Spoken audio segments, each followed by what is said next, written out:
سرخطی خبرها. بحث دعوت جوانان به ارتش در جلسه در دوشنبه. مقامات گفتند 26 مهاجر را از بازداشتگاه روسیه به وطن میفرستند. هشدار به زنانی که در کلوب‌های شبانه ترکیه کار میکنند.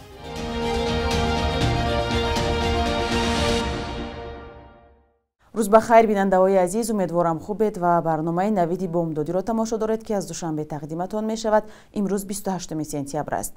موضوع دعوت جوانان به ارتش تاجیکستان در جلسه در دوشنبه بررسی شده است. نشست رئیس جمهوری تاجیکستان امامعلی رحمان با بعضی از نمایندگان حکومت و رهبران اداره‌های قدرتی روز 27 سپتامبر پس درهای بسته گذشت. از بس که به چنین جلسه‌ها خبرنگاران مستقل راه نمی‌یابند، جزئیاتش پنهان می‌ماند. بر پایه خبر رسمی امامعلی رحمان با دعوت تیر ماهی جوانان و هرچی بهتر تامین نمودن خدمتچیان نیروهای مسلح با سر و لباس و خوراک تاکید کرده است. دعوت جوانان به ارتش از اول ماه اکتبر امسال آغاز شده تا اول دکبر ادامه خواهد کرد. مقامات همواره از افزایش صف اختیاریان میگویند، اما مردم از افزودن موردهای جلب اجباری جوانان به خدمت با طرزهای نو خبر میدهند.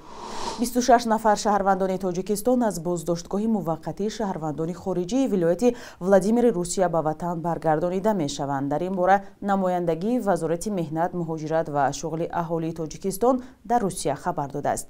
این مهاجران از ماه اپریل سال جاری تا این جانب در مرکز نگهداری موقتی شهروندان خارجی قرار داشتند. آنها در یک شرکتی با نام سی سالامانوف او کار می‌کردند، ولی مقامات انتظامی روسیه گفتند هنوز ماه مارس سال جاری نسبت سهامان شرکت مذکور پرونده جنایی با اتهام مهاجرت غیرقانونی، آماده نمودن حجت‌های قلبکی و نپرداختن انداز آغاز کرده بودند. بعد از باز کردن پرونده، کارمندان این شرکت را که از جمله شهروندان تاجیکستان هم میان آنها بودند، همچون شاهد در بازداشتگاه موقتی شهروندان خارجی نگاه می‌داشتند. با اطلاع مقامات روس، شرکت مذکور که در آن تا 2000 کارگران محلی و شهروندان خارجی با کارهای چرخداری، ساختمان، گرمخانه، ماهی‌پروری، مرغ‌پروری، حسیب‌براری و غیره قبول بودند. حجت‌های اجازتنامه‌دهی فعالیت مهاجران و قید مهاجرتی را قلبکی نموده است. نمایندگی وزارت مهنت، مهاجرت و شغل اهالی تاجیکستان در روسیه خبر داده است که گروه اول شهروندان تاجیکستان عبارت از 9 نفر روز 26 سپتامبر و قسمت دوم عبارت از 17 نفر روز 28 سپتامبر به وطن بازگردانیده می شوند. دو سازمان مخالف حکومت تاجیکستان گفتند که هنگام سفر رئیس جمهوری تاجیکستان امامعلی رحمان به آلمان همایش اعتراضی برگزار خواهند کرد. امامعلی رحمان و همتایان دیگرش از دولت‌های آسیای مرکزی روز 29 سپتامبر در آلمان جمع می شوند. ملاقات آنها در قصر ریاست جمهوری این کشور مهم اروپایی در نظر است. گروه 24 گفته است در نزد سفارت تاجیکستان در برلین تظاهرات خواهد کرد. پیمان ملی ائتلاف 4 سازمان مخالف گفته است با درخواست هماهنگ شده با مخالفان سیاسی کشورهای آسیای مرکزی از قصر ریاست جمهوری آلمان پاسخ مثبت گرفتند. مخالفان سیاسی حکومت‌های ازبکستان و ترکمنستان نیز گفتند در برابر دیدار پرزیدنت‌های آسیای مرکزی در آلمان تظاهرات برپا خواهند کرد. بر خبر سامانه پرزیدنت آلمان، رهبران تاجیکستان و قرقیزستان، قزاقستان و ازبکستان و ترکمنستان صبح 29 سپتامبر در قرارگاه پرزیدنت آلمان گفتگو خواهند کرد. ملاقات با رهبر کشوری مهم اروپایی در حال برپا می شود که رهبران آسیای مرکزی 19 سپتامبر در دایره نشست 35+1 با پرزیدنت آمریکا جو بایدن در نیویورک گفتگو کردند. رشد همکاری ها در بخش اقتصاد، دفاع، امنیت و صاحبکاری از موضوعهای بحث بود. اگر یکدیگر فهمی نشود، یک هفته پس کاری حکومت آمریکا قطع می گردد. ضدیت ها سر طرح بودجه در پالاتای نمایندگان ادامه دارند. آن زیر نظارت جمهوری خواهان است که حتی در داخل یک حزب نیز سری خراجات هم دیگر فهمی ندارند. برخی از جمهوری خواهان تا به حد رسیدند که به برکناری رئیس مجلس نمایندگان کوین مکارتی تهدید می کنند. گزارش را در این باره همراه می بینیم. اگر در دوام کمتر از یک هفته کنگرس بر سر طرح بودجه که باعث اختلاف در داخل حزب جمهوری خواه شده است به سازش نرسد، کاری حکومت قطع یا خود شت‌داون می شود. گروهی از محافظه‌کاران راستگرا تهدید نمودند که علیه رئیس مجلس نمایندگان کوین مکارتی برای سازشش با پرزیدنت جو بایدن که در اوایل سال جاری برای جلوگیری از دفالت قرض ملی صورت گرفت، اسیان نموده او را برکنار خواهند کرد. این از آن سبب است که جمهوری خواهان حتی در کاخ بین خود به موافقه رسیدن نمیتوانند. در خاطر دارد که کوین مککارتی و پرزیدنت بایدن سازش بستند و این برای همه جانب‌ها یک سازشنامه دشوار بود. آن معنای کم کردن بعضی از مبلغ‌های را داشت که ما برای بهبود راه‌ها، پل‌ها و فرودگاه‌ها استفاده می‌بردیم و حالا طلب ما این است که این سازشنامه را رعایت کنند.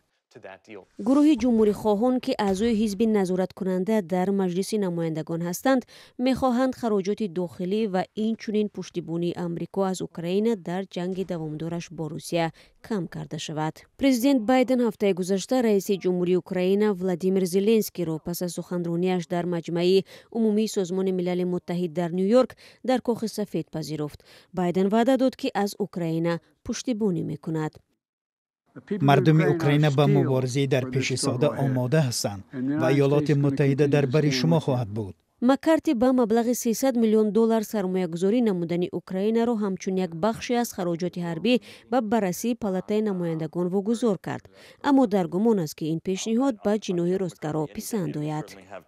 من همه روزه در کنار کوین مککارتی خواهم بود. ما هنوز فرصت داریم، ولی او در موقع خیلی سختی قرار گرفته است، زیرا مخالفان از اون میخواهند که قانونهای دو حزبی را پیشنهاد نکند. میگویند ما نمیخواهیم که شما آواز دموکرات ها را برای پیشگیری از قطع کار حکومت استفاده نمایید، اما خودشان از آوازهای دموکرات ها استفاده میبرند تا به شت‌داون آورده رساند. در پالاتای نمایندگان حزب مککارتی اعضای کم دارد.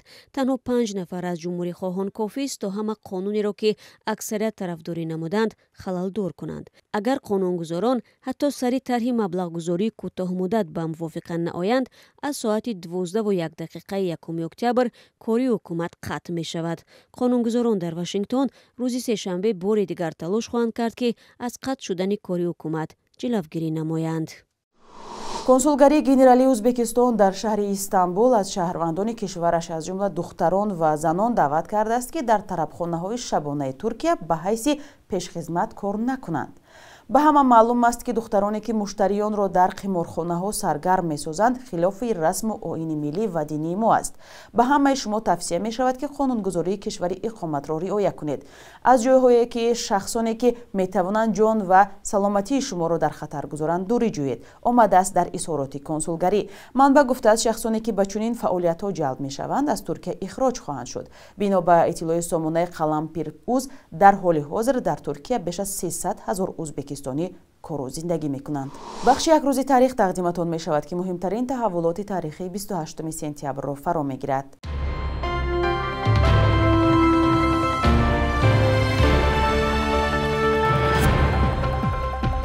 28 سپتامبر سال 1999 وزارت عدلیه تاجیکستان نانسمیت یا انجمن ملی رسانه‌های مستقل را به قید گرفت. این سازمان به قول برخی کارشناسان در حفظ و رشد آزادی بیان در کشور سهمی بزرگ گذاشت، ولی از سوی برای ناتوانیش در شکستن محدودیت‌های موجوده انتقاد شده است. رئیس انجمن نوریدین قرشیبایف گفته است بعد سال 2015 مطبوعات تاجیکستان دچار بحران شده، خود ژورنالیستان بیشتر به یاری حقوقی احتیاج دارند. 28 سپتامبر سال 2015 حقوقشناس و ادوکات معروف تاجیک بزرگمهریارов بازداشت شد. حبس او گویا با اتهام قلابی درست بعد اظهار آمادگیش به تأسیس کمیته دفاع از بازداشت شده‌های اعضای ریاست حزب نهضت اسلامی تاجیکستان صورت گرفت که در تشکیل تلاش آشوب عبدالحلیم نظرزاده متهم شد، آنچه که خود حزب بپایه و اساس مینامد. در پی محاکمه‌های طولانی و ناشفاف پشت درهای بسته با یک قطار اتهامات از جمله تحقیر پرزیدنت یوروف به 28 سال زندان محکوم شد. حامیان بین المللی حقوق بشر یوروف را زندانی سیاسی نامیدند. 28 سپتامبر سال 1954 جامعه شناس تاجیک مظفر اولیموف تولد شده است. پروفسور و دکتر علوم تاریخ همراه با همسرش سعادت اولیمووا مرکز شرق، یکی از نخستین مؤسسه‌های مستقل نظرسنجی را در تاجیکستان تأسیس داده، تحولات اجتماعی و سیاسی کشور را تحقیق کرده است. نقش اولیموف در پژوهش مسائل مهاجرت کاری و پیشبینی تحولات اقتصادی کشور خیلی مهم دانسته می شود.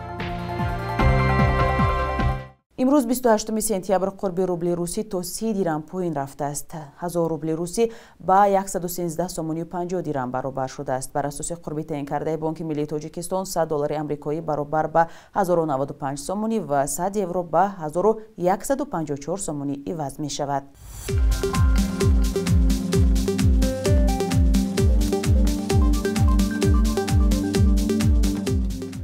بیننده‌های عزیز، شما نویدی بامدادی را تماشا کردید. نوشتن نظر و پیشنهادی خود را به ما فراموش نکنید. تا فردا، خدا نگهدار.